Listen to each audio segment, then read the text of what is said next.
우리 앞뒤 좌우 서로 이렇게 마음을 모아서 서로 축복하겠습니다. 잘 되고 있습니다. 기도하면 더 잘 됩니다. 하나님이 하십니다. 행복하세요. 네. 오늘 무슨 주일이라고요? 추수감사 주일이죠. 그 다음에 우리 교회 창립한 지 17주년이 되는 그런 날입니다. 정식적으로 우리 교회가 창립 예배 드릴 때가 11월 17일이래요. 11월 17일. 2008년도 11월 17일입니다. 벌써 이게 17년이 지났습니다. 시간 참 빠르죠. 벌써 1년이 지나가고 있습니다. 참 시간 빠르죠. 예. 근데 여러분, 주님이 말씀하셨어요. 시간이 화살같이 간다고. 우리 젊은 사람들은 잘 못 느낄 것 같아요. 근데 이제 나이가 50대, 60대 되신 분들은 그 나이만큼 속도가 붙어요. 50대 되신 분들은 50km로 가고 있는 거죠. 80세 되시는 어르신들은 몇 킬로 가고 있어요? 80km 가고 있는 거죠. 금방 시간이 갑니다. 금방. 여러분이 가만히 있어도 시간이 가고, 기뻐하고 즐거워하면서도 시간이 가고, 울어도 시간이 가고. 그래서 저는 우리 믿음의 성도님들이 주님의 시간, 그 주님의 연수가 언제인지 모르지만 그 시간을 지혜롭게 잘 사용하는 우리 믿음의 사람 되기를 바랍니다. 자, 오늘 추수감사절과 또 교회 창립 17절을 맞이해서 주님이 주시는 설계 제목이 뭐냐면 즐거워하고 기뻐하고 감사하자 하자. 즐거워하고 기뻐하고 감사하자는 그런 제목으로 주의 음성 듣도록 하겠습니다. 어느 부잣집에 이제 두 아들이 있었습니다. 아버지는 두 아들에게 똑같이 유산을 물려주기로 약속했습니다. 그런데 둘째 아들은 기다리지 못하고 자기 몫을 챙겨서 아버지 집을 떠났습니다. 그리고 이제 집에 남아있는 큰아들은 동생 몫까지 열심히 일했습니다.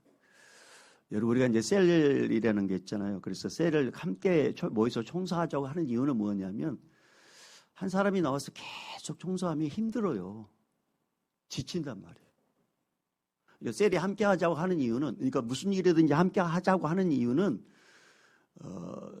혼자서 하면 힘들기 때문에 그래요. 누군가가 해야 돼요. 이 둘째 아들은 아버지 유산 받아가지고 그냥 집을 떠났어요. 자기 욕심껏. 남아있는 형은 정말 동생 몫까지 열심히 일했습니다. 어느 날 큰아들이 이제 힘든 일을 마치고 집으로 돌아오는데 집에서 잔치 소리가 들려옵니다. 곧장 집으로 들어가서 뭔가 확인을 하면 얼마나 좋겠어요? 그런데 큰아들은 한 종을 불러요. 그리고 도대체 이 잔치의 이유가 뭐냐 물어봅니다. 그러니까 이 종이 뭐라고 하냐면 둘째 아들이 왔는데 아버지로부터 유산을 받아가지고 집으로 이렇게 도망간 그 둘째 아들이 쫄딱 망해가지고 돌아온 동생을 위해서 우리 어르신께서 최고급 만찬을 베풀고 있습니다. 그런 소리를 들려줍니다. 큰아들은 동생이 돌아왔단 말을 들었을 때 우리의 심정 같으면 그래? 그러면서 쏜살같이 집으로 돌아가지고 함께 그 잔치 자리에 참여하면서 동생을 얼싸안고 그래 잘 왔다. 너가 이렇게 살아서 오는 것만 너무 고맙다.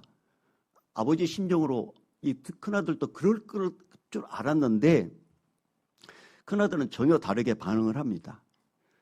잔치가 벌어진 집으로 들어가지도 않고 밖에서 불만을 표시하는 거죠. 성경에 나와 있지 않지만 아마 그런 말을 했을 것 같아요. 아버지 섭섭합니다. 아버지 그럴 수가 있습니까? 유산을 가지고 한 둘째 아들은 저렇게 잔치를 쫄딱 망해가지고 왔는데 잔치를 베풀어주고 나에게는 한 번도 그런 잔치도 베풀지 않고 뭔가 이렇게 불만을 이야기했겠죠. 그러니까 이 소리를 들은 아버지가 밖으로 나와서 큰 아들 향하여 나무라지 않습니다. 그리고 부드럽게 집으로 들어가자. 그렇게 권면합니다. 자, 그게 28절 말씀이에요. 자, 28절 말씀 우리 같이 읽어봅니다. 시작. 그가 노하여 들어가고자 하지 아니하거늘 아버지가 나와서 권한대. 아버지가 나와서 권한대. 아버지는 분노한 큰아들을 위해서 자칫 자리에서 일어나가지고 밖으로 나왔어요. 여러분, 이 잔치를 배설한 주인은 많은 손님들도 초대했지 않겠습니까? 그러니까 이 잔치에 온 손님들과 함께 그 잔치 자리에 앉아서 함께 잔치를 즐기면 돼요. 그런데 아버지는 자신의 기쁨을 잠시 중단하고 언짢아 분노하고 있는, 그리고 집으로 돌아오지 않는 그 큰아들을 만나기 위해서 문 밖에 서 있는 큰아들을 위해서 밖으로 나옵니다. 잔치의 기쁨을 내려놓고 분노로 가득 찬 큰아들과 대화하려고 밖으로 나옵니다. 그리고 잔치가 벌어진 집으로 데리고 들어가려고 밖으로 나와요. 여러분, 이 아버지의 모습이 바로 우리 예수 그리스도의 모습입니다. 태초에 인간은 하나님으로부터 어마어마한 것을 누렸어요. 에덴 동산에서 하나님이 주시는 기쁨과 즐거움과 늘 잔치집 같은 그런 삶을 에덴 동산에서 살았습니다. 하나님은 아담과 하와에게 기쁨이 뭔지, 즐거움이 뭔지 주셨고, 알려주셨고, 느끼게 하셨고, 깨닫게 해주셨어요. 그리고 그걸 누리도록 했습니다. 아담과 하와는 매일매일이 잔치집과 같은 그런 삶을 살았습니다. 무엇보다도 가장 기뻤던 것은 하나님과 함께 했던 그 삶이 너무 기뻤습니다. 그리고 너무 즐거웠습니다. 하나님은 이 인간들이, 이 아담과 하와에게 계속 기쁨과 계속 즐거움을 주고 싶었어요. 그리고 이 기쁨과 즐거움을 아담과 하와가 계속 누리기를 원하셨습니다. 그래서 한 가지 당부를 해요. 에덴 동산에 생명나무 열매와 선악을 알게 하는 나무가 있는데 생명나무 열매를 먹으면 이 기쁨은 충만하고 끊어지지 않는다. 그런데 선악과를 먹으면 죽는다. 선악과 먹지 말아라라고 당부를 합니다. 인간은 하나님의 말씀을 처음엔 들었습니다. 그리고 얼마 동안 하나님께서 주시는 기쁨과 즐거움을 누리고 살았어요. 근데 이 기쁨과 즐거움을 극도로 싫어하는 존재가 인간에게 찾아옵니다. 누구로부터 이 기쁨과 즐거움이 온지를 이 존재는 알고 있었어요. 그가 누구냐? 바로 마귀 사탄입니다. 사탄이 인간에 와가지고 하나님이 주시는 이 기쁨과 즐거움을 끊기를 원했습니다. 그리고 더 이상 기쁨과 즐거움을 누리지 못하게 하고 싶었습니다. 그래서 그들에게 거짓말을 해요. 선악과를 먹으면 내가 하나님이 될 수 있어. 그리고 너희 스스로 기쁨과 즐거움을 만들 수가 있어. 하나님으로부터 온 기쁨과 즐거움, 너희가 하나님이 될 수 있으니까 너희 스스로 기쁨과 즐거움을 창출할 수가 있어. 그러니까 선악과를 먹어. 그렇게 미혹을 합니다. 인간이 사탄의 말을 듣고 선악과를 따서 먹습니다. 그래서 어떻게 됩니까? 기쁨과 즐거움이 싹 사라지고 대신 두려움이 오게 됩니다. 그리고 나무 뒤에 숨어요. 그리고 수치감을 느끼게 됩니다. 그래서 처음에는 나뭇잎으로 몸을 가려요. 그런데 우리 하나님께서 동물을 죽여가지고 가죽옷을 입혀서 에덴 동산에서 쫓아냅니다. 에덴 동산에서 쫓겨난 인간은 평생 고난과 고통의 삶에서 허우적거리다가 죽게 돼요. 이처럼 타락한 인간은 이 땅에 살면서 진짜 즐거움이 뭔지, 진짜 기쁨이 제대로 뭔지도 맛보지도 못하고 제대로 누리지도 못하고 그렇게 살다가 전혀 기쁨과 즐거움이 없는 영원한 고통이 있는 지옥불에 떨어지는 존재가 되고 말았습니다. 이 땅에 사는 인간들이 잠시 내가 뭔가 노력을 하고 뭔가 열심히 해가지고 오는 어떤 기쁨이 있을 수 있어요. 그리고 주님께서 우리를 불쌍히 여기셔서 순간 어떤 기쁨을 주고 즐거움을 줄 때가 있습니다. 그런데 우리 인간은 여전히 그 즐거움과 기쁨을 누리고 있음에도 불구하고 마음 한편에는 어떤 생각을 갖고 있냐면 이 즐거움과 기쁨이 어느 순간에 끊어질 것 같다. 또 이 즐거움과 기쁨이 사라지고 또 염려거리가 올 것 같다. 그것을 미리 예측을 하면서 늘 마음 한편에 온전한 즐거움을 누리지 못하는 존재, 이 불쌍한 존재가 바로 우리 인간의 결론이 바로 그렇게 됐습니다. 이렇게 타락한 인간, 주의 말씀에 불순종한 인간을 내버려도 말 못할 우리 인간, 지옥불에 던져도 말 못할 우리 인간을 끔찍하게 사랑하신 우리 하나님 아버지께서 큰 은혜와 자비를 베풀기 원하셨어요. 진짜 즐거움이 뭔지, 진짜 기쁨이 뭔지, 하나님으로부터 온 기쁨이 얼마나 어마어마한 큰지를 인간이 모르고 사는 그들을 불쌍히 여기셔서 그 인간에게 즐거움을 주고 싶었고 기쁨을 주고 싶었고 진짜 하나님이 주시는 영원한 즐거움이 뭔지를 가르쳐주고 싶어서 인간의 이 땅에 한 분을 보내시는데 그분이 누구냐? 바로 예수 그리스도십니다. 우리 인간이 죄를 지었기 때문에 기쁨과 즐거움을 우리는 누릴 수도 없고 영원토록 우리는 기쁨과 즐거움을 살 수 없는 존재가 되고 말았는데 예수님께서 이 땅에 오셔가지고 우리의 모든 죄값을 혼자 뒤집어 쓰고 십자가에서 다 이루었다 하시고 죽으셨습니다. 그리고 3년 만에 부활하셨고 누구든지 이 사실을 믿는 자는 하나님의 자녀가 되는 권세를 주셨고 하나님이 주시는 기쁨이 뭔지를 맛보게 하셨고 즐거움이 뭔지를 알게 하셨고 더 놀라운 사실은 영원한 기쁨과 영원한 즐거움이 있는 영원한 천국을 딱 준비해 놓고 지금도 기다리고 계십니다. 여러분, 우리 인간이 창출한 기쁨과 인간이 만드는 즐거움은 오래가지 못해요. 이것은 순간이에요. 왜? 우리는 죄인이니까. 근데 예수님이 주시는 기쁨은 영원합니다. 예수님이 함께하는 그 영혼은 슬픔 가운데서도 기쁨의 역사로 변화시켜 주십니다. 여러분, 예수님께서 이 땅에 오셔가지고 가장 먼저 기적을 베푼 장소가 어딘 줄 아세요? 인간이 계획하고 인간이 만들었던 혼인잔치 집입니다. 남자와 여자가 사랑해가지고 가정을 이룰 거예요. 그리고 혼인잔치를 베풀었습니다. 근데 그 잔치집에 흥이 깨지는 일이 생겼습니다. 즐거움이 깨지는 소리, 기쁨이 사라지는 그런 일들이 발생해요. 그게 뭐냐면 흥을 돋구게 만들어 기쁨고 즐겁게 돋구게 만드는 포도주가 떨어지는 거예요. 마리아는 이 사실 예수님께 알립니다. 그리고 곧바로 종들에게 가서 예수께서 무슨 말씀하시든지 너희는 그대로 하라고 당부합니다. 예수님은 이 잔치집에 포도주가 떨어졌다는 그 육신의 어머니의 말을 듣고 처음에는 거절했습니다. 그러나 우리 예수님은 그곳에 계시기 때문에 이 집에 정말 주님이 주고 싶은 주님이 함께 하심으로 누리게 해주고 싶은 즐거움과 기쁨을 주고 싶은 그런 계획을 이제 주님이 하시는데 그게 뭐냐면 종들을 불러가지고 항아리 물을 가득 채우게 만듭니다. 그리고 그 물을 떠서 연회장에게 갖다 주라고 종들에게 명령을 합니다. 종들이 그 물을 떠가지고 연회장에 가는 순간에 물이 변화돼요. 그 순간 종들이요 깜짝 놀라면서 기쁨을 먼저 맛보게 됩니다. 와, 저분이 대단한 분이구나. 그리고 연회장에 그 포도주를 마시고 나서 깜짝 놀랍니다. 그러면서 어디서 이런 포도주가 나왔냐고.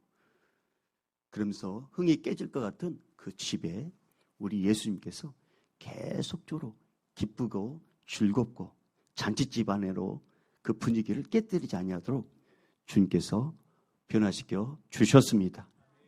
사랑하는 여러분, 우리 예수님이 계신 곳에는 언제든지 즐거움과 기쁨이 넘치게 됩니다. 그러나 예수님이 계시지 않는 곳에는 항상 우리는 불안하고 염려하고 잠시 즐겁더라도 마음 한편에는 이 즐거움이 어느 순간에 사라질 것 같은 불안에 제대로 누리지 못하는 게 바로 우리 인간입니다. 예수님께서 처음 사역을 가나 혼인잔치집에서 베푼 이유가 있어요. 그게 뭘까요? 사람을 통해서 주어지는 기쁨과 즐거움은 유효기간이 있지만 예수님이 주시는 기쁨과 즐거움은 영원하다는 것을 보여주고 싶어서 그 기적을 베푸셨습니다. 이 사실을 믿지 못한 인간에게 예수님께서는 마지막 공생을 앞두고 또 잔치집, 혼인잔치집을 이야기해요. 마태복음 25장에 공생의 마지막 즈음에 주님께서 이렇게 비유를 하십니다. 신랑이 오기로 약속했는데 신랑이 점점 더디 와요. 혼인잔치가 준비됐는데. 근데 10명의 처녀 가운데 지혜로운 5처녀는 기름과 등불을 미리 준비합니다. 그러나 미련한 5처녀는 기름을 준비하지 않습니다. 분명히 신랑이 온다고 했는데 지금 혼인잔치가 준비돼가지고 이제 신랑만 오면 이제 곧 혼인잔치가 시작되는데, 근데 신랑이 더디 오지만 분명히 신랑이 오는데, 약속대로 오는데 점점 더디 오니까 이제 이 10명의 처녀들이 이제 잠을 자게 됩니다. 근데 갑자기 들려오는 소리가 신랑이다, 신랑이 온다 말을 듣자 지혜로운 기름을 준비한 지혜로운 처녀들은 등불에다 기름을 가득 넣고 신랑을 맞이합니다. 그러나 기름을 준비하지 않는 미련한 5처녀는 기름을 사러 가는 사이에 이미 잔치집의 문은 닫혀지고, 그리고 그들은 바깥 어두운 곳에서 한탄하면서 부르짖는 그런 일들을 당하게 됩니다. 여러분, 예수님께서 이 비유를 통해서 이렇게 말씀하시기 전에 이렇게 시작을 합니다. 마태복음 25장 1절에 그때 천국은 마치 등을 들고 신랑을 맞으러 나간 10처녀와 같다라고 했습니다. 사랑하는 여러분, 우리가 궁극적으로 갈 천국은 바로 영원한 기쁨과 영원한 즐거움이 있는 혼인잔치집과 같은 곳입니다. 우리 신랑 되신 예수님께서 이 땅에 오셔가지고 신부인 우리에게 예수를 믿게 하셔가지고 우리와 함께 이 세상에 함께 하시고, 죽어서는 천국에서 신랑 되신 예수님과 신부가 우리가 잔치집을 벌이는 곳, 그것이 어디냐? 천국입니다. 천국. 우리가 언제 죽을지 우리는 몰라요. 그러나 예수님께서 분명히 말씀하셨습니다. 신랑 되신 예수님께서 신부된 우리를 위해서 잔치를 준비해 놨다고. 그리고 우리가 하나님 나라에 갔을 때, 주님이 이 땅에 오실 때도 우리는 언제인지 모르지만 아버지만 아시지만, 주님 오실 때 신랑 되신 예수님께서 신부된 우리를 휴거시켜가지고 또 공중에서 만나고, 또 천국에서 우리가 이 땅에 살다가 우리 인생이 끝나면 죽으면은 천국에서 진짜 그 즐거움, 천국의 혼인잔치의 기쁨을 누리게 된다고 말씀하셨어요. 자, 그 말씀 우리 오늘 본문의 말씀을 책갈피 끼시고 요한계시록 19장으로 먼저 가보십시다. 요한계시록 19장.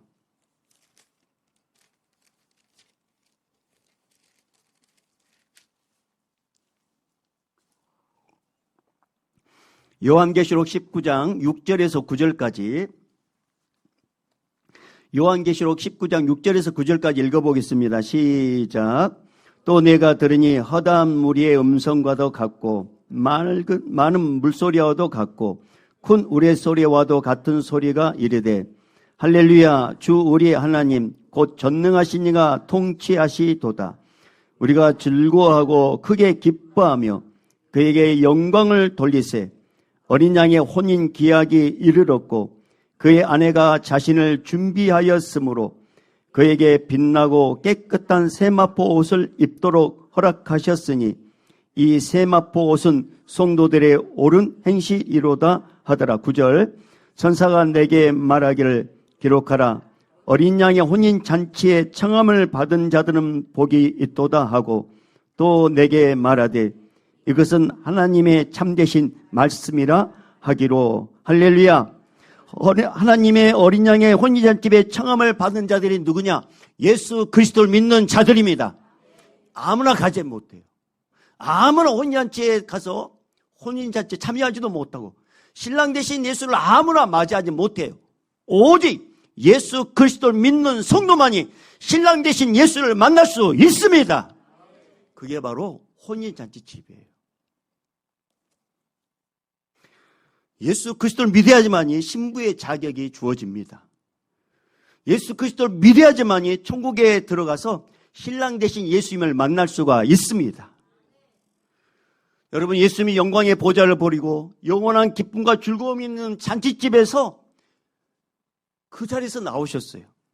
그리고 죄로 가득 찬 이 세상에 오셔가지고 서로 죽이고 서로 헐뜯고 서로 비방하고 서로 미워하고 서로 질투하고 서로 시기하고 남이 잘 되면 배가 아파 고통스러워하고 있는 이 제약된 땅에 오셔가지고 우리에게 함께 천국으로 갈 수 있도록 길을 열어 주셨습니다.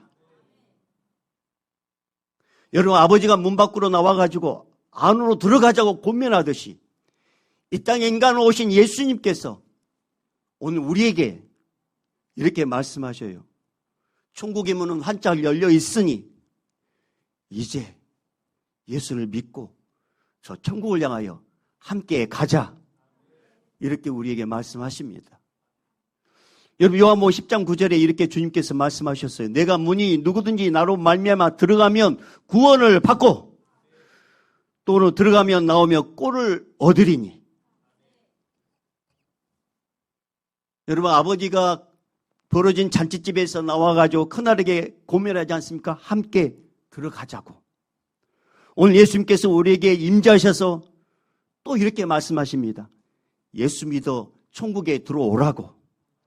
이 땅에서의 기쁨과 즐거움은 잠시뿐이지만 예수님이 함께 하시는 이 세상의 삶도 물론이지만 우리 예수님이 계시는 저 천국에는 영원한 기쁨과 영원한 즐거움이 영원히 있다는 사실을 우리 주님께서 소망을 가지고 살라고 오늘 우리에게 이렇게 말씀하십니다. 근데 여러분, 아버지의 고난을 듣고 큰아들이 어떻게 반응합니까? 자, 29절 30절입니다. 29절 30절. 자, 시작. 아버지께 대답하여 이르되 내가 여러 해 아버지를 섬겨 명을 어김이 없거늘 내게는 염소 새끼라도 주어 나와 내 벗으로 즐기게 하신 일이 없더니 아버지의 살림을 창녀들과 함께 삼켜버린 이 아들이 돌아오매 이를 위하여 살찐 송아지를 잡으셨나이다. 아멘. 큰아들은 말합니다. 아버지 명령대로 나는 아버지께서 말씀하신 대로 그대로 했습니다. 종처럼 복종했습니다. 무슨 일이든지 내가 열심히 일을 했습니다. 이런 나에게 아버지 새끼 염소 한 마리 잡아준 적 있습니까? 도대체 나에게 해준 게 뭐가 있습니까? 그러면서 서운한 마음을 쏟아 놓습니다. 서운한 마음을 폭발합니다. 여러분, 이런 마음이 우리에게도 있어요. 남는처럼 놀고 싶을 때 꼭 참고 주일 성수했습니다. 교회 봉사하고 없는 가운데서도 헌금 따박따박 냈습니다. 근데 나처럼 살지 않고 헌신하지도 않고 봉사하지도 않는 마음대로 사는 사람들 보면 더 잘 돼 있고 예수를 믿는다고 하는 나의 꼬라지는 왜 이 모양입니까? 도대체 주님 살아계시기나 합니까? 왜 저 사람 저렇게 행복하고 저 사람 몸을 너무나 즐겁게 보이는데 나에게는 왜 아무런 간증거리도 주지도 않고 기쁨도 주지도 않고 주변 사람들에게 자랑할 만한 자랑거리도 주지 않는 것. 도대체 주님 나에게 나 사랑이나 하십니까? 이렇게 섭섭한 마음을 가질 때가 있습니다. 이렇게 서운한 마음을 갖고 있는 우리에게 성경 속에 있는 이 큰아들에게 우리 주님께서 이렇게 말씀하십니다. 31절 또 읽어봅니다. 시작.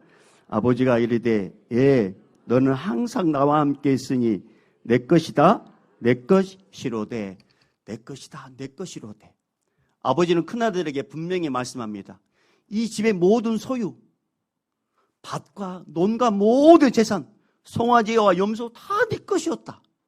그런데 너는 모든 것을 다 소유했음에도 불구하고 그것을 믿지도 못하고 그것을 누리지도 못하고 염소 새끼 하나 주지 않는다고 불평하고 있다. 너는 내 아들이기 때문에 무엇이 필요하면 너는 그것을 다 누릴 수도 있고 그것을 다 먹을 수도 있고 다 네가 취할 수도 있는데 네가 스스로 종이 되어서 구걸하는 존재가 되었고 너가 스스로 열심히 하면 아버지가 감동해서 줄 거라는 아버지에 대한 오해를 내가 하고 있었다. 그러면서 내 것이다 내 것이었다 그렇게 말씀하고 있습니다. 여러분 기억하십시다. 우리가 예수님을 믿기 전에는 죄인이요 손님이요 나그네였습니다. 근데 예수를 믿는 순간 우리의 신분은 바뀌었습니다. 영접하는 자 곧 그의 이름 믿는 자들에게는 하나님의 자녀가 되는 권세를 주셨으니 사랑 여러분 우리는 하나님의 자녀입니다. 우리에게는 예수의 권세가 있습니다. 여러분 왜 만물을 우리 주님께서 만드신 줄 아십니까? 믿지 않는 자들에게는 일반적인 은혜지만 믿는 자들에게는 특별 은총이 있어요. 이 만물을 우리에게 주신 것은 이 모든 것을 우리에게 누리게 주시려고 주신 것뿐만 아니라 영원한 천국을 주시기 위해서 우리를 선택하신 거예요. 여러분, 이 만물은 다 우리를 위해서 만드신 거예요. 우리가 주님께 구하고 찾고 두드리면 주님은 주신다고 말씀하셨습니다. 공중에 나는 새를 누가 먹이느냐? 저 들판에 저 풀들을 누가 키우느냐? 하물며 내가 너희일까 보냐? 근데 우리는 여전히 하나님의 자녀의 권세를 누리지 못하고 있는 거예요. 마음껏 누릴 수 있는 자녀의 권세를 누리지 못하고 있는 거예요. 여러분, 우리가 예수를 믿기 전에는 외인이요 손님이요 나그네였습니다. 근데 여러분, 외인이요 손님이요 나그네는 어떤 집에 들어가면 냉장고 함부로 열지 못합니다. 어떤 방 함부로 들어가지 못해요. 방문을 열고 냉장고를 열 때 외인이요 손님이요 나그네는 항상 허락을 받아야 됩니다. 이 방 들어가도 됩니까? 이 냉장고 한번 열어봐도 됩니까? 근데 여러분, 자식은 달라요. 자녀는 다릅니다. 식구는 달라요. 집에 들어갈 때 가끔씩 여러분 이렇게 비밀번호 잊어먹을 때가 있잖아요. 가끔씩. 저는 가끔씩 비밀번호 잊어먹을 때가 있어요. 근데 애들도 이렇게 집에 들어갈 때 비밀번호 잊어먹을 때 짜증내면서 발로 톡톡 칩니다. 그러면서 화까지 내요. 왜 빨리 문을 열지 않냐고. 자녀가 짜증냅니다. 자녀는 냉장고 문을 열 때 절대로 묻지 않습니다. 엄마, 아빠, 내가 한번 이 냉장고 문 열어봐도 돼요? 절대 자녀는 그렇게 묻지 않습니다. 당당하게 확 열어젖힙니다. 그리고 탐색합니다. 그리고 냉장고 안에 많이 갖춰져 있는데 자기 입맛에 맞는 것이 없으면 먹을 것 하나도 없네? 그렇게 말을 하면서 엄마에게 이야기합니다. 먹을 것 싹 이어나고. 자녀는 부모 방도 함부로 열고 들어가서 이것저것 다 만지면서 쓸만한 것 있으면 다 가져갑니다. 어떤 어르신이 시집간 딸이 집에 와가지고 이것저것 가져갈 때 그런 표현을 쓰더라고요. 칼만 안 들었지 합법적인 도둑이다. 칼만 안 들었지 합법적인 도둑이다. 시집간 딸도 집에 오면 이것저것 가져가도요, 부모님은 짜증내고 화내지 않아요. 그냥 웃으면서 그냥 가져가도록, 그냥 합법적으로 가져가도록 그렇게 다 이렇게 주는 것과 같아요.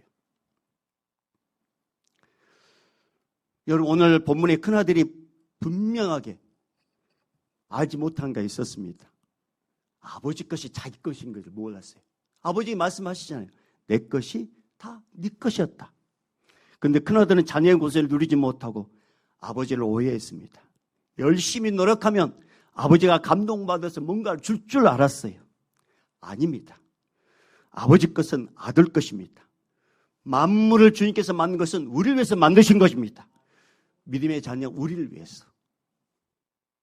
여러분, 우리가 예수 믿기 전에는 어떤 자들이었다고요? 외인이요, 손님이요, 나그네였습니다. 근데 이제는 아닙니다.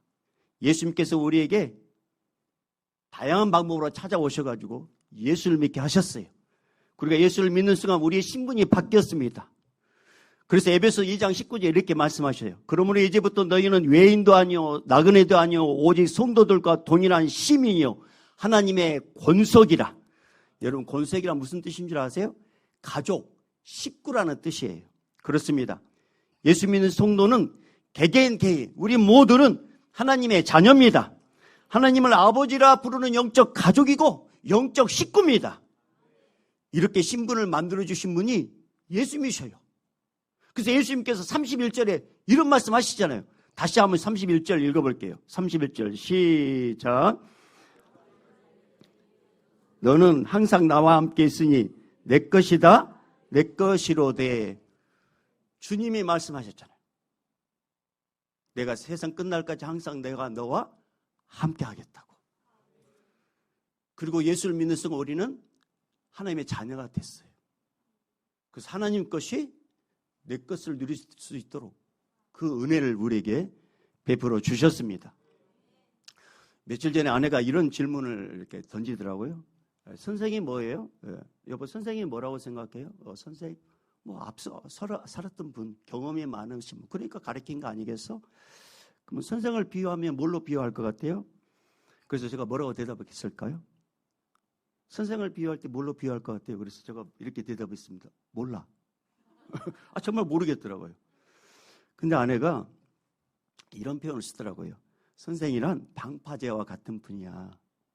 방파제가 있을 때 때로는 잔잔한 파도를 이렇게 맞이할 때도 있지만 큰 파도를 맞이할 때도 방파제는 항상 그 자리에 있잖아. 근데 이 방파제, 이 인생은, 선생은 바로 방파제처럼 여러 다양한 어떤 큰 문제든 작은 문제든지 이렇게 만나다 보면은 점점 항상 그 자리에서 그것을 받아들일 수 있는 여유가 있고 흔들리지 않는, 그래서 선생이기 때문에 그것을 알기 때문에 가르치는 거야. 그래서 선생은 방파제라고 생각해. 그래서 제가 깜짝 놀랐습니다. 어떻게 그런 생각을 다 했어요? 뭐 어떻게 방파제라는 생각을 다 했어? 그러니까 출철 아내가 이야기해 줬습니다. 어떤 분이 그랬어? 이렇게. 어떤 분이 그랬어?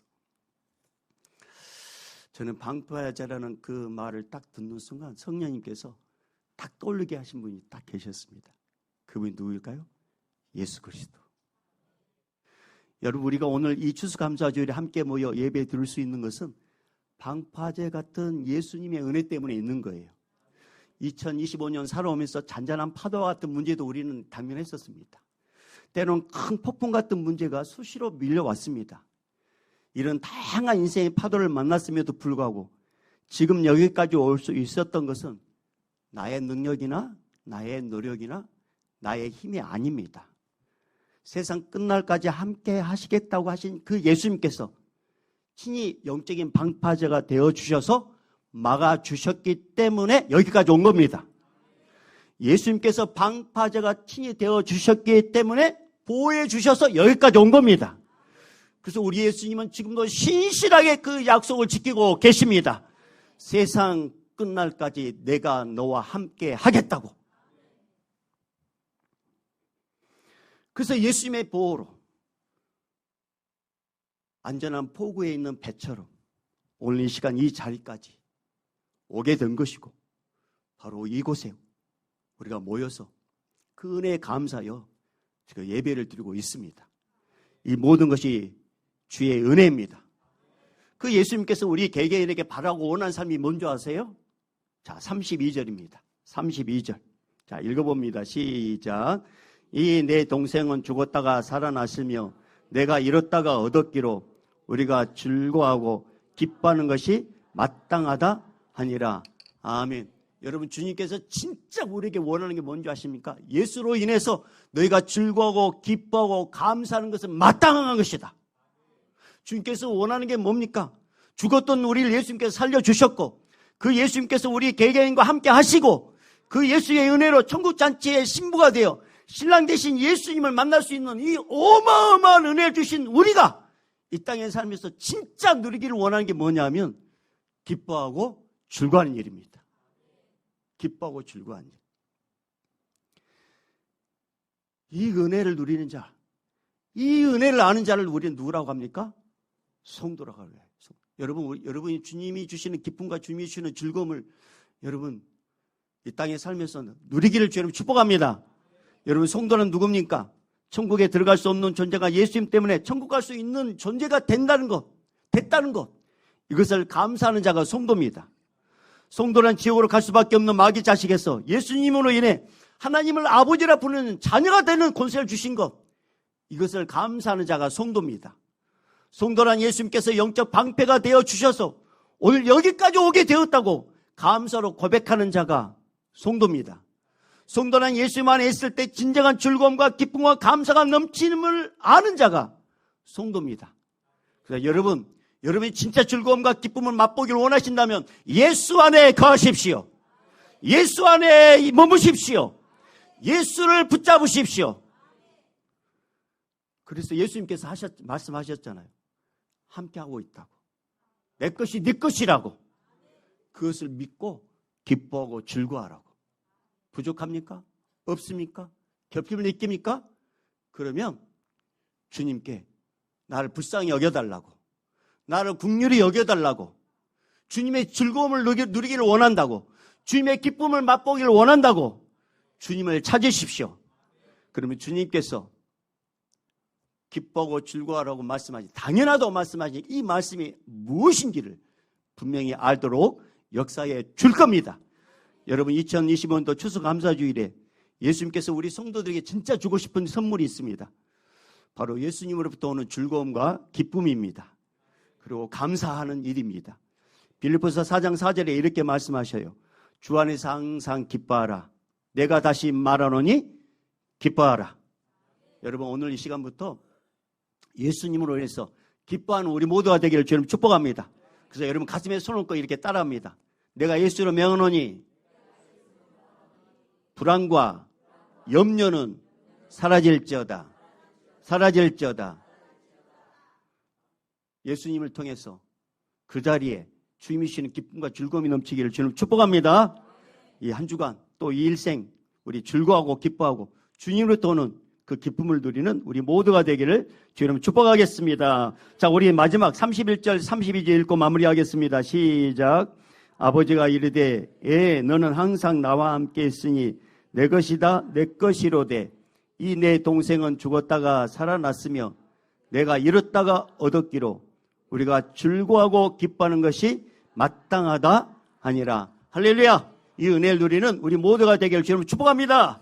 이제는 우리 주 예수 그리스도의 은혜와 하나님 아버지의 극진하신 사랑하심과 성령님의 감화 감동 교통 충만하심이 오늘 추수감사주일을 맞아요. 그 은혜 모든 것이 주의 은혜로 고백하는 우리 믿음의 성도들 머리 위에 교회 창립 17주년을 주셔서 감사하는 우리 믿음의 그 성도들의 그 감사 위에 이제부터 영원히 있을지어다. 아멘.